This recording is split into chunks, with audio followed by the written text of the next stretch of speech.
तो hello friends, और आपका हमारे चैनल में बहुत बहुत स्वागत है। और आज हम सीखने जा रहे हैं ग्रेविटेशनल फोर्स के बारे में। तो हम शुरू करते हैं एक फन फैक्ट से। तो क्या आपको पता है कि अगर ग्रेविटेशनल फोर्स ना होती तो ये यूनिवर्स फॉर्म नहीं होता? बहुत ज़्यादा एस्टॉनिशिंग है ना? हाँ, ये सच है। तो अब हम समझ लेते हैं ग्रेविटेशनल फोर्स आखिर होती क्या है। तो चलिए फिर बेसिक्स से शुरू करते हैं। और आप सभी को ये बात पता होगी कि अगर आप एक बॉल लें और अगर आप उसे छोड़ दें तो अर्थ की ग्रेविटी उसे नीचे की तरफ खींच लेती है। ये एक ग्रेविटेशनल फोर्स होती है। इसी ग्रेविटेशनल फोर्स से अर्थ मून को अट्रैक्ट करती है और सन, अर्थ और बाकी सभी प्लैनेट्स को इसी ग्रेविटेशनल फोर्स से अट्रैक्ट करता है। पर क्या आपको लगता है कि सारे ऑब्जेक्ट्स एक दूसरे को इस फोर्स से अट्रैक्ट करते हैं? आंसर है हाँ। सारे ऑब्जेक्ट्स एक दूसरे को इसी ग्रेविटेशनल फोर्स से अट्रैक्ट करते हैं और ये अभी हम समझ लेते हैं। तो ग्रेविटेशनल फोर्स को समझने के लिए यहाँ पर हम एक एग्जाम्पल लेते हैं। तो यहाँ पर मेरे पास दो ब्लॉक्स हैं और इन दोनों के बीच में ग्रेविटेशनल फोर्स है। तो सबसे पहले ग्रेविटेशनल फोर्स डिपेंड करती है प्रोडक्ट ऑफ द मासेस पे। मतलब gravitational force is directly proportional to the product of the masses. तो समझिए इन दोनों ब्लॉक्स के बीच में 1 न्यूटन की ग्रेविटेशनल फोर्स है। तो अगर मैं यहाँ पर एक और ब्लॉक ऐड कर दूं तो इन दोनों के बीच में 2 न्यूटन की ग्रेविटेशनल फोर्स हो जाएगी। क्यों? क्योंकि हमने इसका मास डबल कर दिया। क्योंकि gravitational force is directly proportional to the product of the masses. अब यहाँ पर हम एक और एग्जांपल ले लेते हैं। तो अगर मैं यहाँ पर ऐसे दो ब्लॉक्स और ऐड करूं तो इन दोनों के बीच में क्या ग्रेविटेशनल फोर्स हो जाएगी? इन दोनों के बीच में 6 न्यूटन की ग्रेविटेशनल फोर्स हो जाएगी। क्यों? क्योंकि हमने इसका मास ट्रिपल कर दिया तो ग्रेविटेशनल फोर्स भी ट्रिपल हो जाएगी। अब ग्रेविटेशनल फोर्स हो जाएगी 2 न्यूटन इंटू 3 6 न्यूटन, क्योंकि gravitational force is directly proportional to the product of the masses.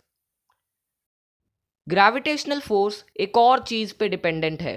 Gravitational force distance पे डिपेंडेंट है। तो gravitational force is inversely proportional to the square of the distance between the two bodies.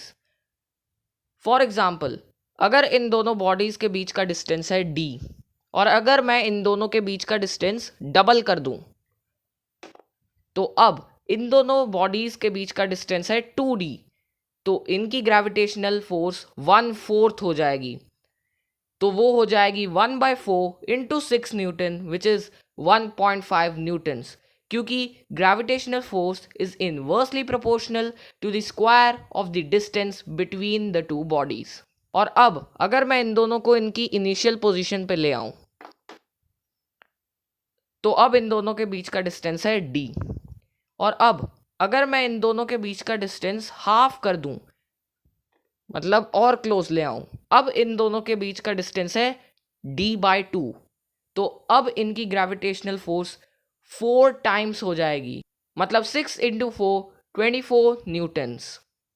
तो अब हमें पता है gravitational force is directly proportional to the product of the masses and gravitational force is inversely proportional to the square of the distance between the two bodies। अगर अब हम इन दोनों relations को कंबाइन करें तो हमें मिलता है gravitational force is directly proportional to m1 m2 by d square, जहां पर m1 मतलब mass of the first body और m2 मतलब mass of the second body. कुछ बुक्स में distance between the two bodies को r से रिप्रेजेंट किया जाता है। तो फिर इक्वेशन हो जाती है gravitational force is directly proportional to m1 m2 by r square. तो अगर हमें इस रिलेशन को एक इक्वेशन में बदलना है तो हमें एक कांस्टेंट को इंट्रोड्यूस करना पड़ेगा। तो वो कांस्टेंट है कैपिटल G, जिसे हम ग्रेविटेशनल कांस्टेंट बोलते हैं। तो इक्वेशन हो जाती है gravitational force is equal to G(m1 m2 by r square), जहां पर इस ग्रेविटेशनल कांस्टेंट की वैल्यू होती है 6.67 इंटू 10 टू द पावर -11। और इसकी यूनिट क्या है? इसकी यूनिट को आप इजीली डिराइव कर सकते हैं। तो अब हम देख लेते हैं कि ग्रेविटेशनल कांस्टेंट की यूनिट हम कैसे डिराइव कर सकते हैं। तो अगर हम जी को छोड़ के सारी चीज़ों को लेफ्ट हैंड साइड में ले जाएं तो वो इक्वेशन हो जाएगी एफ आर स्क्वायर ऊपर चला जाएगा, एफ आर स्क्वायर, और m1 m2 नीचे आ जाएगा। तो m1 m2 is equal to जी।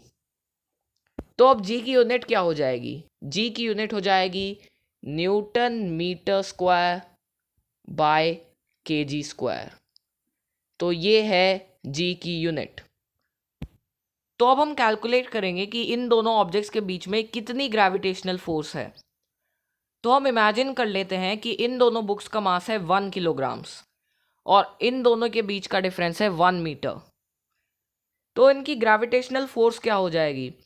इनकी ग्रेविटेशनल फोर्स हो जाएगी जी मतलब 6.67 इंटू 10⁻⁻11 इंटू 1 बाय 1 स्क्वायर।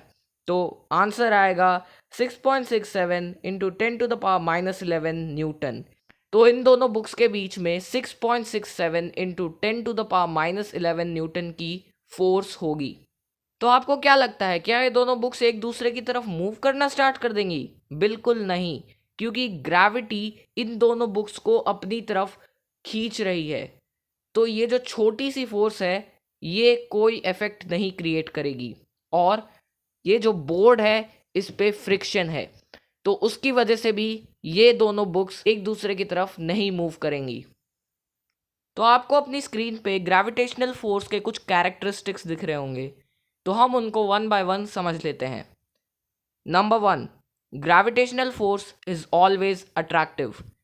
तो हमें पता है कि जो मैग्नेट्स हैं वो या तो अट्रैक्ट कर सकते हैं एक दूसरे को या एक दूसरे को रिपेल कर सकते हैं, पर जो ग्रेविटेशनल फोर्स है वो हमेशा अट्रैक्ट करती है। फॉर एग्जाम्पल, अगर ये सन है और ये अर्थ है, तो हमें पता है कि जो सन है वो अर्थ को अट्रैक्ट करता है, पर क्या आपको पता है कि जो अर्थ है वो भी सन को अट्रैक्ट करती है? तो gravitational force is always attractive. Number 2, gravitational force is force at a distance. मतलब कि ग्रेविटेशनल फोर्स को एक्सपीरियंस करने के लिए ऑब्जेक्ट्स को कांटेक्ट में नहीं आना पड़ेगा। अगर वो दोनों ऑब्जेक्ट्स एक डिस्टेंस पे हैं तब भी वो ग्रेविटेशनल फोर्स को एक्सपीरियंस कर पाएंगे।